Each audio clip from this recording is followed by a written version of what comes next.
एक उम्मीद सुनहरे ख्वाबों की जो आपने देख रखे हैं अपने बच्चों के लिए, सुनहरे कल की सूरत में। उस सुनहरे कल के लिए हम संवारते हैं आपके बच्चों का मुस्तकबिल। यूनिक ग्रुप ऑफ इंस्टीट्यूशन गुज़िश्ता 33 वर्षों से दिखा रहा है रास्तों को मंजिल, उम्मीद को रोशनी, इल्म से अमल की रवायत, बच्चों के रोशन मुस्तकबिल का ज़ामिन।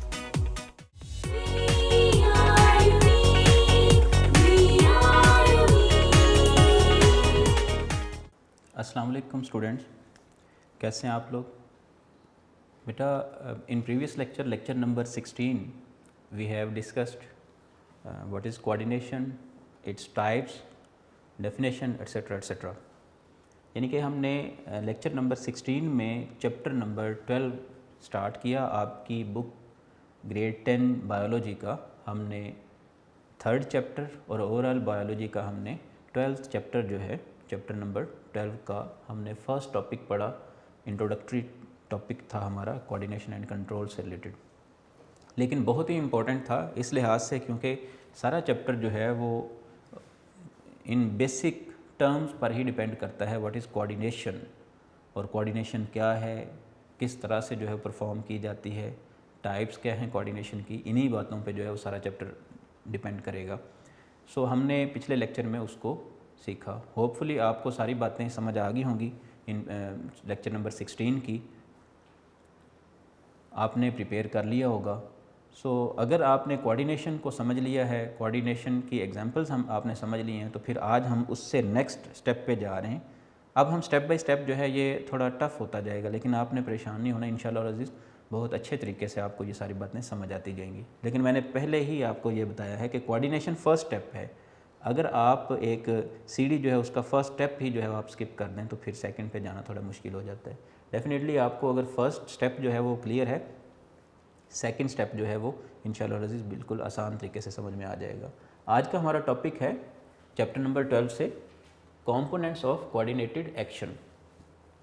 आपकी बुक में उसने लिखा है कोऑर्डिनेटेड एक्शन, तो असल में क्वेश्चन इस तरह से आता है कि give the components of coordinated action या give the components of coordination in a living body. एक लिविंग बॉडी के अंदर कोऑर्डिनेशन के कौन कौन से कंपोनेंट्स हो सकते हैं, एक कोऑर्डिनेटेड एक्शन परफॉर्म करने के लिए कौन कौन से कंपोनेंट्स रिक्वायर्ड हैं, तो वो कंपोनेंट्स की आज हम बात करेंगे जी। तो कौन कौन से कंपोनेंट्स हैं वही हमारे आज के लेक्चर के की पॉइंट्स होंगे और यही हमारा जो है वो लर्निंग ऑब्जेक्टिव होगा। आज हमने सीखना है बेटा, फर्स्ट कंपोनेंट है हमारे पास स्टिमुलस।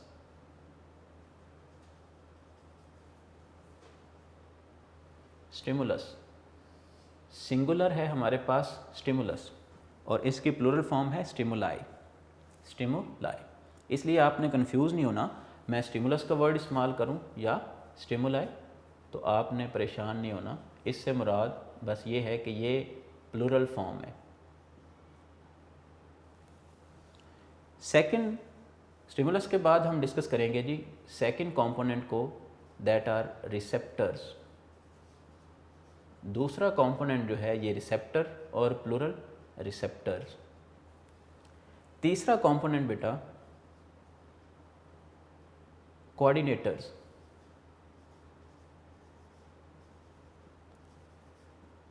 तीसरा कंपोनेंट होगा हमारा कोऑर्डिनेटर्स। एक कोऑर्डिनेटेड एक्शन के लिए सबसे पहले स्टिमुलस, उसके बाद रिसेप्टर्स और उसके बाद कोऑर्डिनेटर्स की रिक्वायरमेंट है। नंबर 4 पे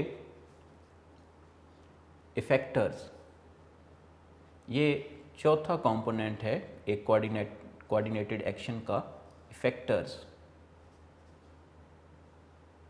और एट द एंड और फिफ्थ जो कंपोनेंट होगा दैट इज रेस्पॉन्स। जी, ये 5वां कंपोनेंट है।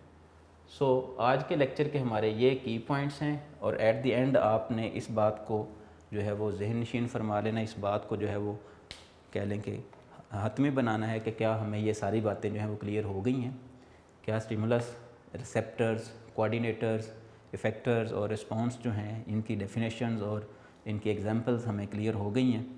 जी बेटा, वन बाय वन हम स्टार्ट करते हैं। उससे पहले मैं एक बात क्लियर कर दूं, आप लोगों ने जब फिज़िकल कोऑर्डिनेटेड एक्शन की बात की या फिज़िकल कंट्रोल की बात की तो आपने इन 3 कंपोनेंट्स की बात की थी वहाँ पे कि एक जो फिज़िकल कंट्रोल सिस्टम है उसमें ये 3 कंपोनेंट्स होंगे, रिसेप्टर्स, कोऑर्डिनेटर्स और इफ़ेक्टर्स।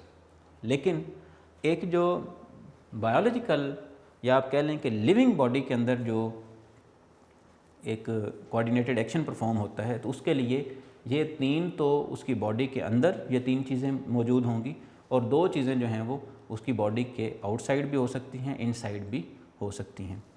सो रिसेप्टर्स, कोऑर्डिनेटर्स और इफ़ेक्टर्स ये फिज़िकल कंट्रोल सिस्टम का भी हिस्सा हैं और लिविंग कंट्रोल सिस्टम का भी हिस्सा हैं। जी, हम बढ़ते हैं अपने नेक्स्ट स्टेप की तरफ। हम फर्स्ट की पॉइंट की तरफ चलते हैं। जी, फर्स्ट की पॉइंट है हमारे पास स्टिमुलस।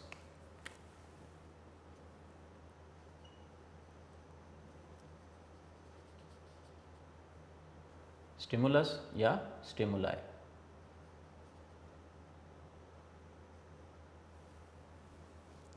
स्टिमुलस या स्टिमुलाई। What is stimulus?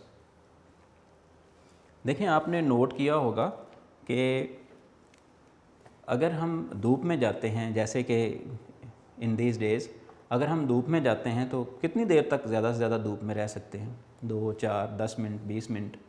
तो हमें जो है वो धूप फील होगी, डेफिनेटली हम फ़ौरन जो है मूव करने की कोशिश करते हैं टुवर्ड्स शेडोज़, किसी सायादार जगह की तरफ हम मूव करते हैं, ठंडी जगह की तरफ मूव करते हैं इन समर।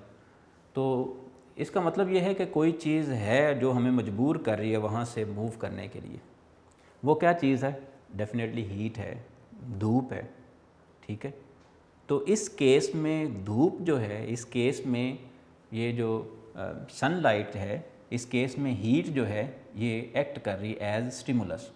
मैं पहले स्टिमुलस को जो है वो डिफ़ाइन करूँगा, उसके बाद हम जो है वो फर्दर इसकी एग्जांपल्स की तरफ चलते हैं। उससे भी पहले आपकी बुक में उसने समझाने के लिए 1-2 क्वेश्चंस पूछे हुए हैं, हम उन्हीं क्वेश्चंस को ज़रा यहाँ पे भी दोहराते हैं। वो कह रहा है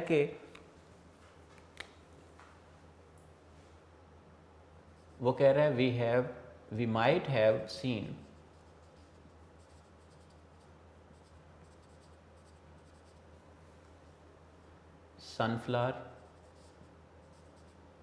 sunflowers moving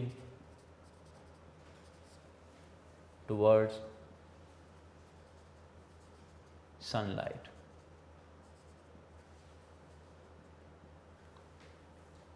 Why? ऐसा क्यों होता है? ऐसा क्यों होता है कि सनफ्लावर जो है वो सनलाइट की तरफ ही क्यों मूव करता है? वो इस तरह से, जिस तरफ को सनलाइट है वो उसी तरह से जो है वो रोटेट करता जाता है। तो ऐसा क्यों है?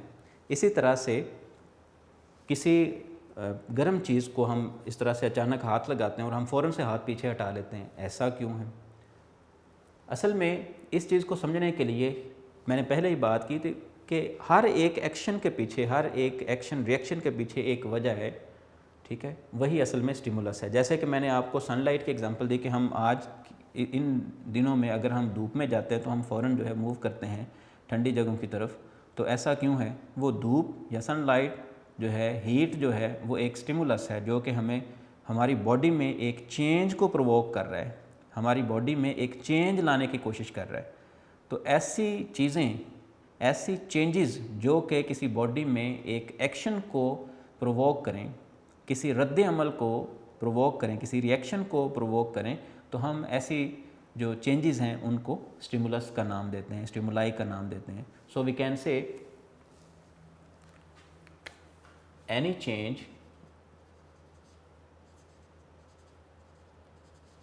change in environment, any change in environment, it may be internal or external। यानी कि कोई भी चेंज जो है, any change in environment, internal और external, which can provoke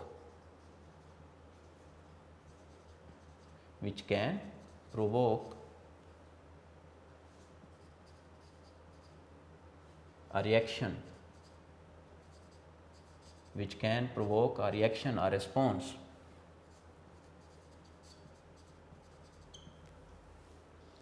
called stimulus.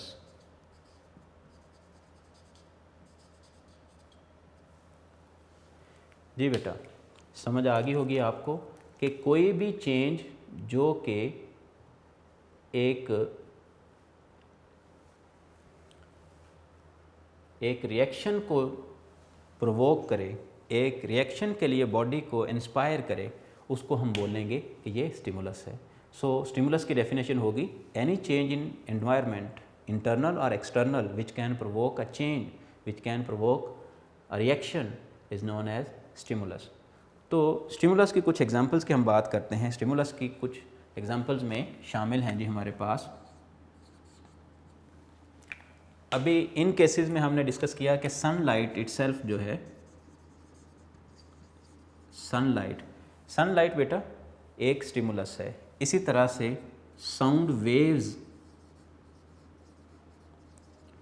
Waves भी स्टिमुलस हैं। इसी तरह से लाइट जस्ट जो है स्टिमुलस है। ठीक है जी, लाइट स्टिमुलस है, हीट स्टिमुलस है, प्रेशर स्टिमुलस है। ठीक है जी, तो ये सारी की सारी हमारे पास एग्जांपल्स हैं स्टिमुलस की। तो देखें सनलाइट जो है ये चेंज ला रही है किस में, सनफ्लावर की हमने बात की कि सनफ्लावर जो है वो मूव करता है टुवर्ड सनलाइट। इसी तरह से मैंने आपको एग्जांपल दी कि हम सनलाइट में जाते हैं, धूप में जाते हैं, तो हम जो है वो मूव करते हैं ठंडी जगहों की तरफ। तो ऐसा क्यों है, ये असल में प्रोवोक कर रही है, सनलाइट प्रोवोक कर रही है सनफ्लावर के अंदर भी और हमारी बॉडी के अंदर भी एक चेंज को प्रोवोक कर रही है, इंस्पायर कर रही है हमारी बॉडी को कि यहाँ से मूव कर दें। तो कोई भी चेंज जो कि प्रोवोक करती है किसी रिएक्शन को, किसी रिस्पॉन्स को, हम ऐसी चेंज को नाम देते हैं स्टिमुलस का। सो आई होप सो कि आपको स्टिमुलस की डेफिनेशन और एग्जांपल समझ में आ गई होंगी। So any change in environment, it may be external और इंटरनल। अब इस बात को ज़रा समझना है कि यहाँ से एक्सटर्नल और इंटरनल का क्या मामला है। बाकी बातें तो सारी क्लियर हो गई। बहुत सारे स्टिमुलाई जो हैं वो इनसाइड आवर बॉडी होते हैं। मैं आपको एक सिंपल सी एग्जांपल दूं, ब्रीदिंग रेट जो है, breathing rate is increased due to the presence of carbon dioxide concentration in blood. तो ब्लड में कार्बन डाइऑक्साइड कंसंट्रेशन बढ़ जाने की वजह से ब्रीदिंग रेट इंक्रीज़ हो जाता है। तो ब्रीदिंग रेट का इंक्रीज़ हो जाना, ब्रीदिंग रेट का इंक्रीज़ हो जाना एक रिएक्शन है। किसके बदले में, जब कार्बन डाइऑक्साइड कंसंट्रेशन बढ़ जाती है इन ब्लड तो ब्रीदिंग रेट भी बढ़ जाता है। तो कार्बन डाइऑक्साइड कंसंट्रेशन इस केस में क्या है, एक स्टिमुलस है। तो कौन सा स्टिमुलस, इंटरनल। ये हमने सारे जो बात की है, हीट, प्रेशर, लाइट, ये सारे के सारे जो हैं ये एक्सटर्नल।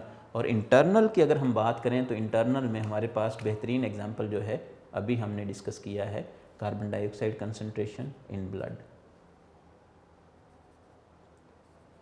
ये मैं इसलिए एग्जांपल आपको एक सिंपल सी एग्जांपल दी है क्योंकि आप लोग ये पढ़ चुके हैं, इसलिए आपको आसानी से समझ में आ जाएगी कि carbon dioxide concentration in blood जो है वो किस तरह से जो है प्रोवोक करती है ब्रीदिंग रेट को। जी, सेकंड स्टेप की तरफ चलते हैं। सेकंड हमारा की पॉइंट है रिसेप्टर्स। अभी तक हमने स्टिमुलस को डिस्कस किया, इसके एग्जांपल्स को डिस्कस किया। ठीक है जी, अब हम डिस्कस करने जा रहे हैं रिसेप्टर्स को, कि रिसेप्टर्स क्या होते हैं। जी बेटा,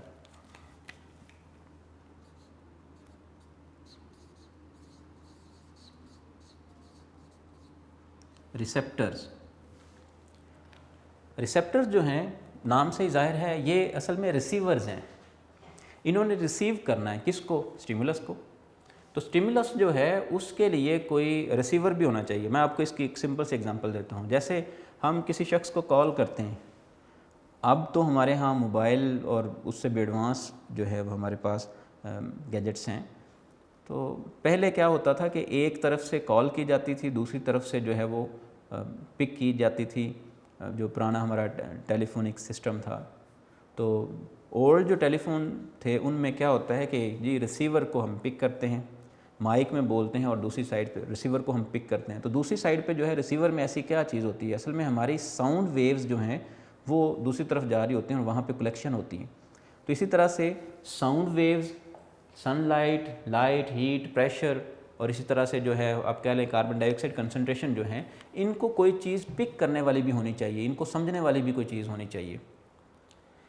यानी कि देखें, हम सनलाइट में गए, धूप में गए, तो हमने मूव किया सायादार जगहों की तरफ, तो कोई चीज़ तो ऐसी होगी हमारी बॉडी में जिसने हमें मजबूर किया, जिसने हमें बताया।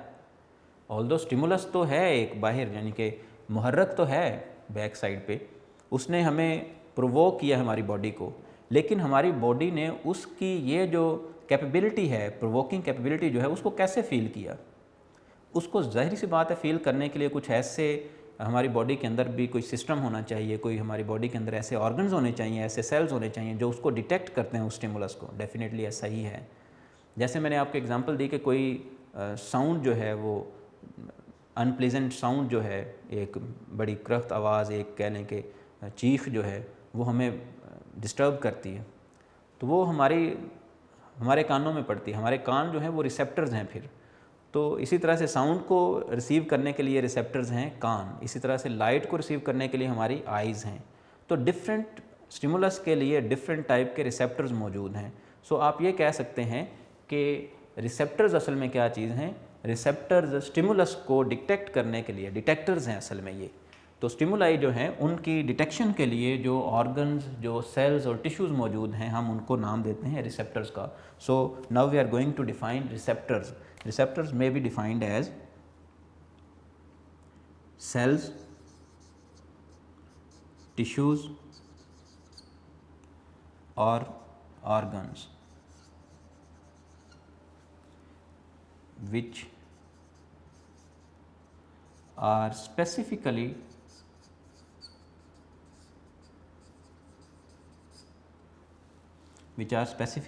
built to detect stimulus या stimuli.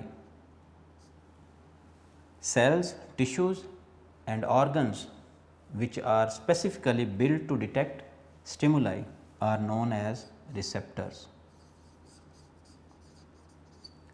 जी बेटा, तो मेरे ख्याल में डेफिनेशन की आपको समझ आ गई होगी कि ऐसे सेल्स, टिश्यूज़ या ऑर्गन्स जो कि स्पेसिफिकली बिल्ड किए गए हैं for the detection of stimuli, उनको हम नाम देते हैं रिसेप्टर्स का।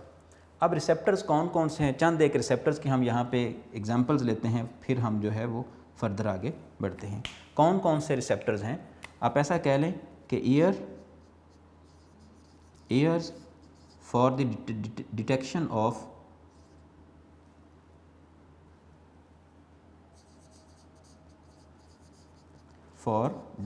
Of sound waves. So sound waves की डिटेक्शन किससे की जाएगी? ईयर से। इसी तरह से आइज़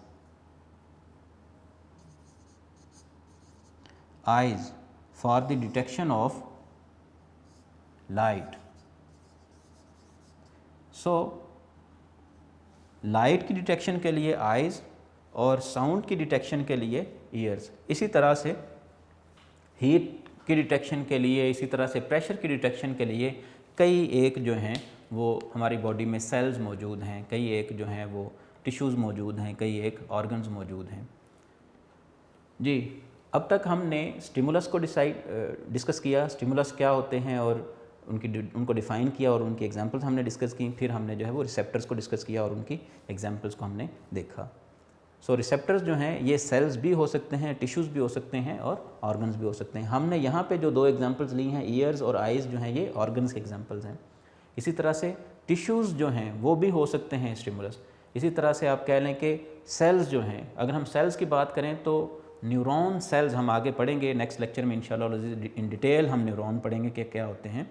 तो न्यूरॉन सेल्स जो हैं या नर्व सेल्स हम इनको बोलते हैं, वो भी डिटेक्शन का काम करते हैं। और नर्व सेल्स जो हैं वो टिश्यूज़ बनाते हैं, सो नर्व टिश्यूज़ भी डिटेक्शन का काम करते हैं। सो कई एक ऑर्गन्स और टिश्यूज़ और सेल्स हो सकते हैं जो कि डिटेक्शन का काम करते हैं, और हर एक जो है वो स्पेसिफिकली बिल्ट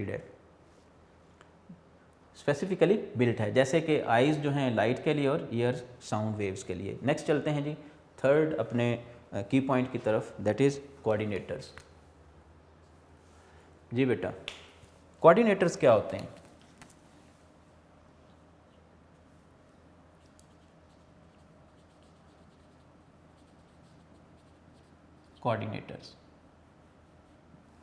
कोऑर्डिनेटर्स जो हैं ये भी ऑर्गन्स हैं, कोऑर्डिनेटर्स भी ऑर्गन्स हैं।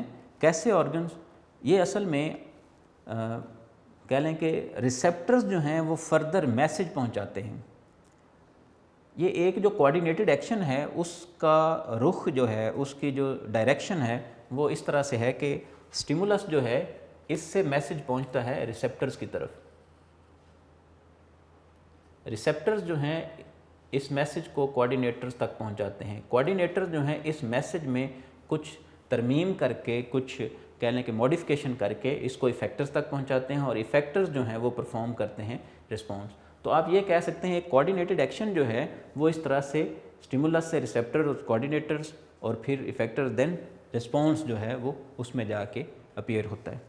तो अब आप ये देखें कि रिसेप्टर्स जो हैं ये जो मैसेज, रिसेप्टर्स जो मैसेज कन्वर्ट करते हैं in the form of impulses in case of nervous coordination, और रिसेप्टर्स जो हैं वो मैसेज जनरेट करते हैं in the form of hormones, chemicals in case of chemical coordination. यानी कि केमिकल कोऑर्डिनेशन या नर्वस कोऑर्डिनेशन में रिसेप्टर्स जो हैं वो या तो केमिकल जनरेट करते हैं इन केमिकल कोऑर्डिनेशन, या फिर नर्व इम्पल्सेस जनरेट करती हैं, रिसेप्टर जनरेट करते हैं इन केस ऑफ नर्वस कोऑर्डिनेशन। अब पहले हम नर्वस कोऑर्डिनेशन की एग्जांपल लेंगे, इसको समझना आसान है, केमिकल कोऑर्डिनेशन को साथ साथ हम डिस्कस करते जा रहे हैं। तो रिसेप्टर्स ऑफ नर्वस कोऑर्डिनेशन यानी कि आइज़, ईयर जो हैं ये डिटेक्ट करेंगे साउंड वेव्स को, लाइट को, और इनको कन्वर्ट करेंगे in the form of nerve impulse, nerve impulses.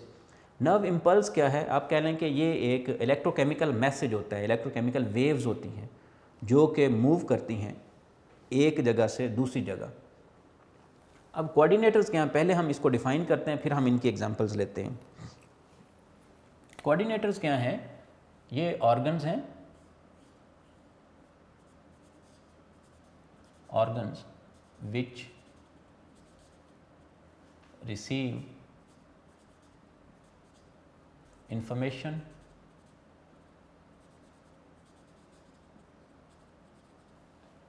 या जस्ट हम यहाँ पे कह सकते हैं message, message from receptors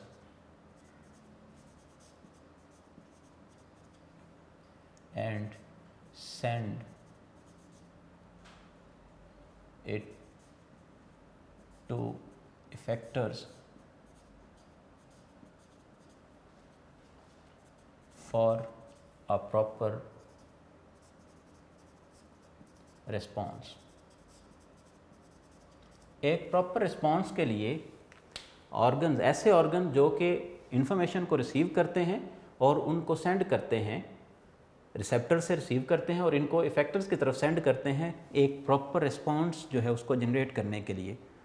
so coordinators क्या हैं? आप ये कह सकते हैं कोऑर्डिनेटर रिसेप्टर्स और इफेक्टर्स के दरमियान ऑर्गन्स हैं। रिसेप्टर्स और इफेक्टर्स के दरमियान जो है एक वास्ता जनरेट करते हैं, डायरेक्शन जो है वो डेवलप करते हैं। अब ये जो मैसेज आता है, जो मैसेज आता है in the form of impulses from receptors, तो रिसेप्टर्स से ये मैसेज लेते हैं कोऑर्डिनेटर्स और इनको इफेक्टर्स की तरफ भेज देते हैं। तो इन दोनों के दरमियान में लिंक डेवलप किया गया है। ठीक है जी। इनके एग्जाम्पल जो हैं, for example in nervous coordination, in nervous coordination कौन कौन सी? Brain and spinal cord. Brain and spinal cord जो हैं ये दो आपके पास कोऑर्डिनेटर्स हैं, ब्रेन एंड स्पाइनल कॉर्ड। और अगर हम बात करें in chemical coordination, in chemical coordination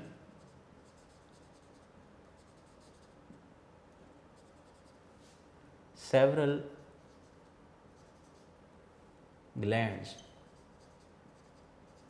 और ये भी कौन से ग्लैंड्स, इनको हम बोलते हैं एंडोक्राइन ग्लैंड्स।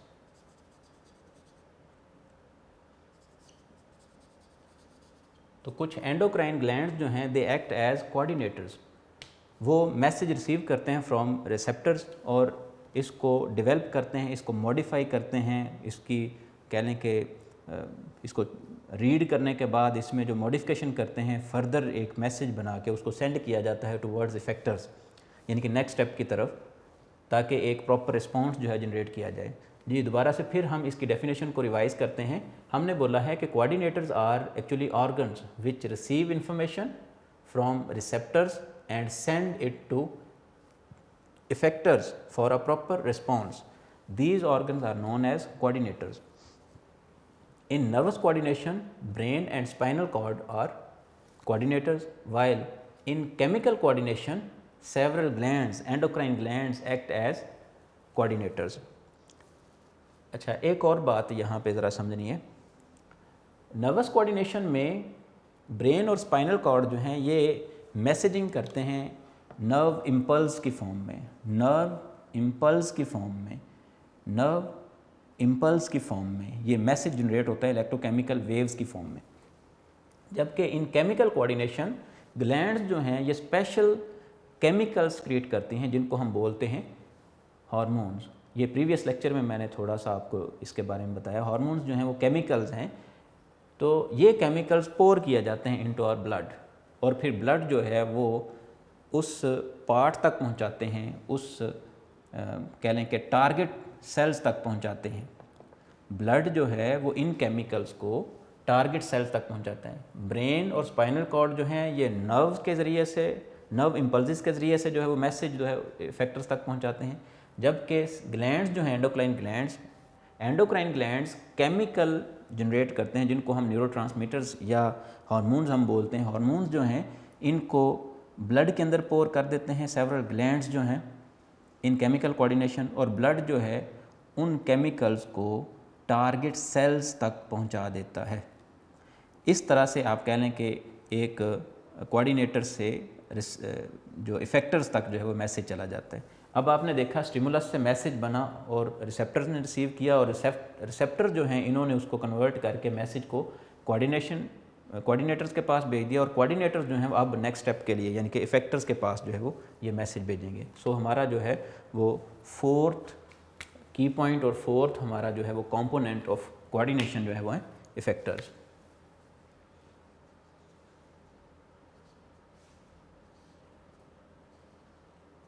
जी बेटा, इफेक्टर्स। अब इफेक्टर्स क्या हैं? इफेक्टर्स जो हैं ये केमिकल कोऑर्डिनेशन और नर्वस कोऑर्डिनेशन में ऑर्गन्स हो सकते हैं, ठीक है, कुछ सेल्स हो सकते हैं इफेक्टर्स, और मोस्ट ऑफ द केसेस में, in most of the cases in case of nervous coordination they our muscles, यानी कि नर्वस कोऑर्डिनेशन में मोस्टली जो इफेक्टर्स होते हैं ये मसल्स होते हैं। जबकि इन केमिकल कोऑर्डिनेशन जो मोस्टली इफेक्टर्स होते हैं ये ग्लैंड्स ही होते हैं। ये कह लें कि बॉडी पार्ट्स होते हैं, ऑर्गन्स होते हैं, जैसे कि लिवर है, इसी तरह से कह लें कि नेफ्रॉन है, तो इनके ऊपर जाके जो है वो इनका एक्ट होता है इन केमिकल कोऑर्डिनेशन। जी, इफेक्टर्स फिर क्या है एक्चुअली? इफेक्टर्स को हम बोलेंगे इफेक्टर्स और organs which receive message from coordinators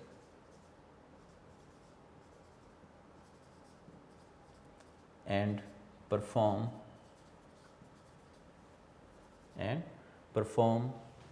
a response.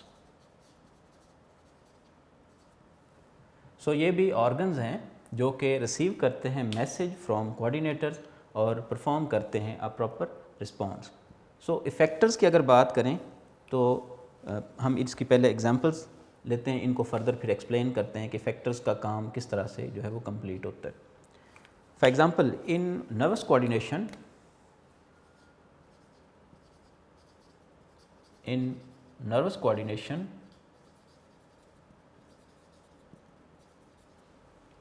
Effectors जो हैं they may be muscles, mostly muscles. Glands भी हो सकते हैं, ग्लैंड्स भी हो सकते हैं। याद रखना, जो नर्वस कोऑर्डिनेटर्स हैं, नर्व कोऑर्डिनेटर्स हैं, यानी कि स्पाइनल कॉर्ड और ब्रेन, इनके मैसेजेस जो हैं वो बाज़ दफ़ा ग्लैंड्स पे भी इफ़ेक्ट करते हैं और ग्लैंड्स जो हैं वो फिर रिस्पॉन्स परफॉर्म करते हैं। तो muscles mostly and some time they may be glands. जबकि in case of chemical coordination, in case of chemical coordination they are mostly glands. For example liver and nephron, pancreas etc etc। तो आपने यहाँ पे देखा कि effectors जो हैं ये ऐसे ऑर्गन्स हैं जो कि मैसेज कहाँ से ले रहे हैं, कोऑर्डिनेटर से। अब कोऑर्डिनेटर ने जो रिसेप्टर से मैसेज लिया था उसमें मॉडिफिकेशन की है, इंटरप्रिटेशन की है, उसके बाद इस मैसेज को उन्होंने भेज दिया इफेक्टर्स के पास। इफेक्टर्स को उन्होंने बताया है कि आपने ये काम परफॉर्म करना है। जो रिसेप्टर से मैसेज आया है वो कोऑर्डिनेटर्स के पास जिस तरह से आया है उसने कोऑर्डिनेटर ने उसको मॉडिफाई किया और कन्वर्ट कर दिया है और एक रिस्पॉन्स जनरेट करने के लिए मैसेज को भेज दिया इफेक्टर्स के पास। अब इफेक्टर्स का काम है कि वो मैसेज को जो है वो किस तरह से यूटिलाइज़ करते हैं। जी, इफेक्टर्स जो हैं, फॉर एग्जांपल मैसेज आया है ब्रेन या स्पाइनल कॉर्ड से कि जी ये चीज़ जो है, ये कह लें कि कोई रॉड है, आयरन रॉड है, तो ये रेड हॉट है, हम इसको अगर हाथ लगाते हैं तो फ़ौरन हम हाथ को पीछे हटा लेंगे। तो ये असल में ऐसा हाथ को पीछे हटाना जो है ये मैसेज आया कोऑर्डिनेटर की तरफ से, यानी कि स्पाइनल कॉर्ड की तरफ से ये मैसेज आया कि हाथ को फ़ौरन पीछे हटा लिया जाए। तो ऐसा ही होता है। फिर मसल्स क्या करते हैं, हमारे हाथ को पीछे हटाने के लिए जो है वो इन एक्शन होते हैं। तो आप ऐसा कह सकते हैं कि इफेक्टर्स जो हैं ये उस रिस्पॉन्स को परफॉर्म करते हैं, उस रिएक्शन को परफॉर्म करते हैं जो कि स्टिमुलस के नतीजे में हो रहा है। स्टिमुलस क्या था, ये हॉट आयरन रॉड जो है ये स्टिमुलस है और हाथ का पीछे हटाना जो है इस तरह से ये रिस्पॉन्स है। लेकिन रिस्पॉन्स जो है स्टिमुलस और रिस्पॉन्स के दरमियान में ऐसा नहीं है कि स्टिमुलस से डायरेक्ट रिस्पॉन्स है, बल्कि इसके दरमियान में भी 3 डिफरेंट जो है वो कंपोनेंट्स मौजूद हैं। स्टिमुलस से मैसेज जाएगा रिसेप्टर्स तक, रिसेप्टर्स जो हैं ये मैसेज पहुंचाएंगे कोऑर्डिनेटर्स को, यानी कि ब्रेन और स्पाइनल कॉर्ड को, और ब्रेन और स्पाइनल कॉर्ड जो है ये मैसेज जो है वो हमारे मसल्स को, और मसल जो है वो इस तरह से कॉन्ट्रैक्ट होंगे और इस तरह से हम हाथ को जो है पीछे हटा लेंगे। तो इफेक्टर्स, ये मेरे ख्याल में आपको बात समझ में आ गई होगी। अब इसी तरह से हमारा लेट्स से ग्लूकोज लेवल जो है वो ब्लड ग्लूकोज लेवल इंक्रीज़ हो जाता है, ब्लड ग्लूकोज लेवल इंक्रीज़ हो जाता है। तो लिवर में मौजूद, लिवर एज ग्लैंड एक्ट करते हुए लिवर जो है ब्लड ग्लूकोज लेवल जो है अगर इंक्रीज़ हो गया है तो उस ग्लूकोज को, ब्लड से ग्लूकोज को लेके उसको कन्वर्ट करेगा liver in the form of glycogen और इसको डिपॉजिट करता जाएगा अपने ऊपर। तो इस तरह से लिवर जो है वो ग्लाइकोजन जो है ग्लूकोज को ग्लाइकोजन में कन्वर्ट कर रहा है। इसी तरह से जब ब्लड ग्लूकोज लेवल जो है वो डिक्रीज़ हो जाएगा तो इसका ऑपोजिट एक्शन होगा। सो ये आप देखें कि ग्लैंड्स जो हैं यानी कि लिवर जो है वो एक्ट कर रहा है एज इफेक्टर। मैंने एक मिसाल आपको नर्वस कोऑर्डिनेशन से दे दी और दूसरी मिसाल मैंने आपको दे दी केमिकल कोऑर्डिनेशन से। अब बेटा लास्ट पे हमारे पास रिस्पॉन्स। आज के लेक्चर का हमारा लास्ट की पॉइंट और लास्ट कंपोनेंट है दैट इज़ रिस्पॉन्स। जी, रिस्पॉन्स को डिस्कस करते हैं नंबर 5 पे।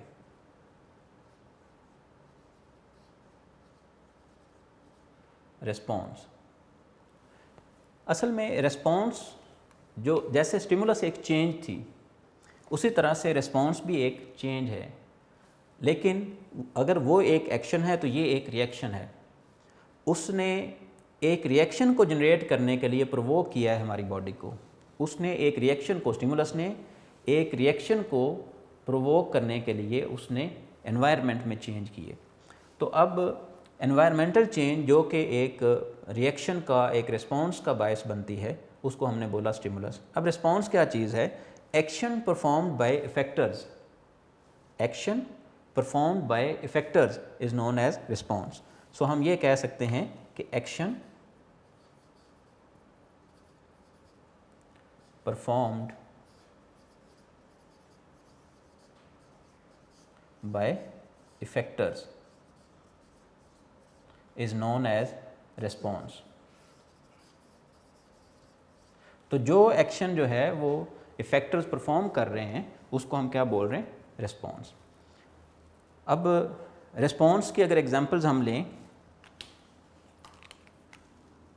अगर हम रिस्पॉन्स की एग्जांपल्स लें तो जैसे कि हमारे पास है जी, अभी हमने विदड्रॉल ऑफ आवर हैंड की हमने बात की, तो ये एक बेहतरीन एग्जांपल है, विदड्रॉल ऑफ आवर हैंड,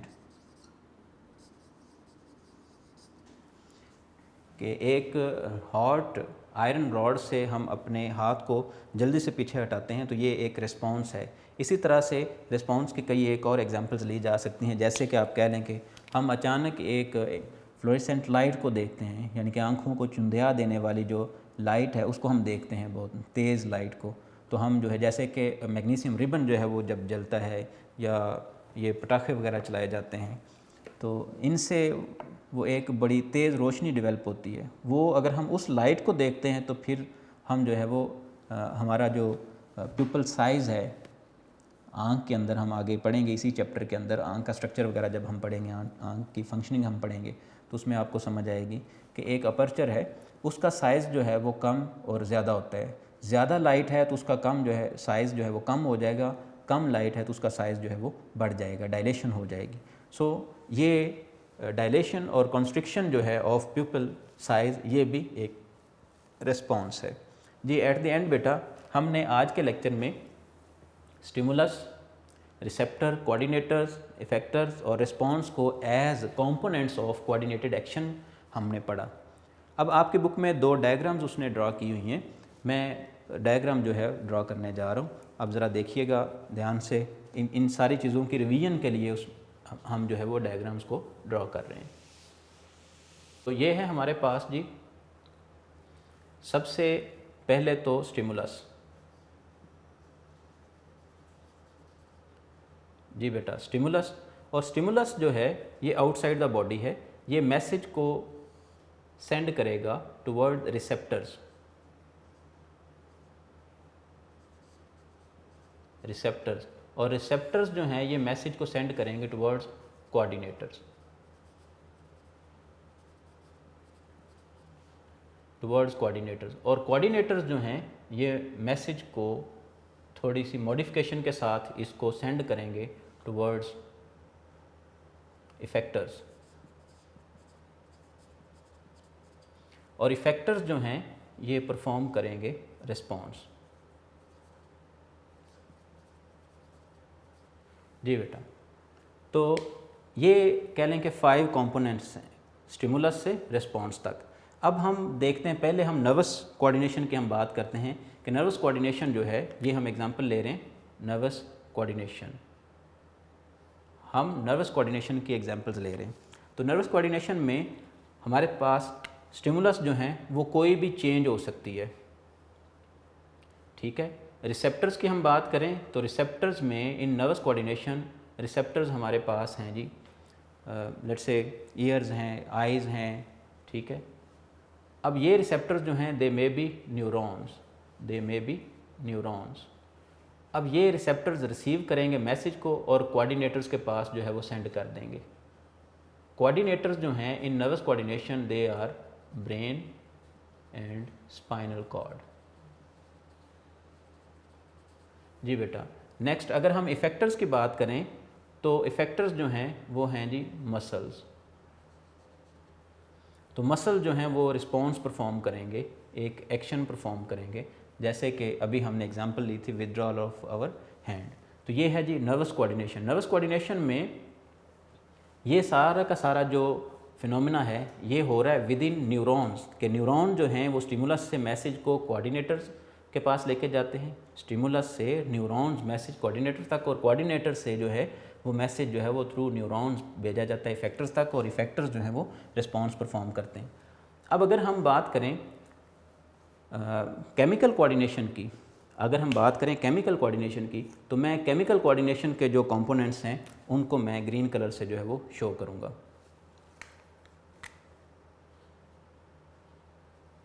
इस केस में स्टिमुलस जो है वो कोई भी जो है वो इंटरनल या एक्सटर्नल कोई भी चेंज हो सकती है, जबकि रिसेप्टर्स जो हैं, रिसेप्टर्स दे मे बी बॉडी ऑर्गन्स, ये बॉडी ऑर्गन्स होंगे। बॉडी ऑर्गन्स जो हैं ये मैसेज भेजेंगे in the form of hormones, chemicals. तो ये हार्मोन्स या केमिकल जो हैं ये मैसेज लेके जाएंगे, और यहाँ पे कोऑर्डिनेटर्स क्या होंगे इन केस ऑफ केमिकल कोऑर्डिनेशन, ये कोऑर्डिनेटर्स होंगे जी ग्लैंड्स। तो ग्लैंड्स जो हैं ये मैसेज को रिसीव करेंगे और इफेक्टर्स की तरफ भेजेंगे। इफेक्टर्स इस केस में क्या होंगे, ये इफेक्टर्स जो हैं ये मोस्टली जो हैं वो ग्लैंड्स ही होंगे, जैसे कि लिवर है, जैसे कि नेफ्रॉन है। और रिस्पॉन्स जो है ये भी, रिस्पॉन्स जो है ये हो सकता है कि किसी किस्म की सिक्रीशन हो सकती है। सो समझाना ये मकसद था कि नर्वस कोऑर्डिनेशन और केमिकल कोऑर्डिनेशन दोनों के ही कंपोनेंट्स उतने हैं, लेकिन फ़र्क सिर्फ यहाँ पे पड़ रहा है कि रिसेप्टर्स जो हैं वो चेंज हो सकते हैं, इफेक्टर्स चेंज हो सकते हैं, कोऑर्डिनेटर्स चेंज हो सकते हैं। यहाँ पे आपने देखा कोई भी बॉडी ऑर्गन जो है वो रिसेप्टर के तौर पर काम कर रहा है। यहाँ पे आपने देखा कि ये मैसेज जो है थ्रू हार्मोन सेंड कर रहे हैं, थ्रू ब्लड सेंड कर रहे हैं, जबकि केमिकल नर्वस कोऑर्डिनेशन में आपने देखा कि ये थ्रू न्यूरॉन्स जा रहे हैं, इधर मैसेज थ्रू हार्मोन्स जा रहे हैं, और हार्मोन्स कहाँ पे, ब्लड में। तो इन केमिकल कोऑर्डिनेशन जो है, केमिकल कोऑर्डिनेशन थ्रू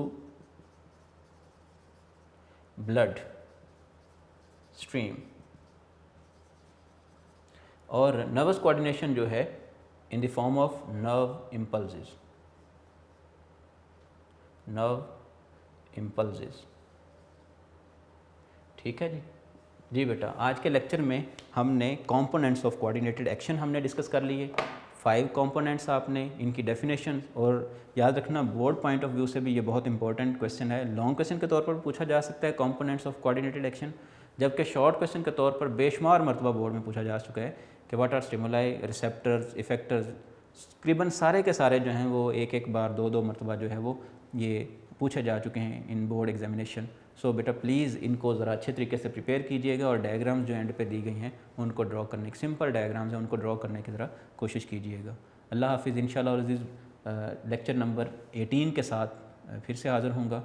अल्लाह हाफिज़।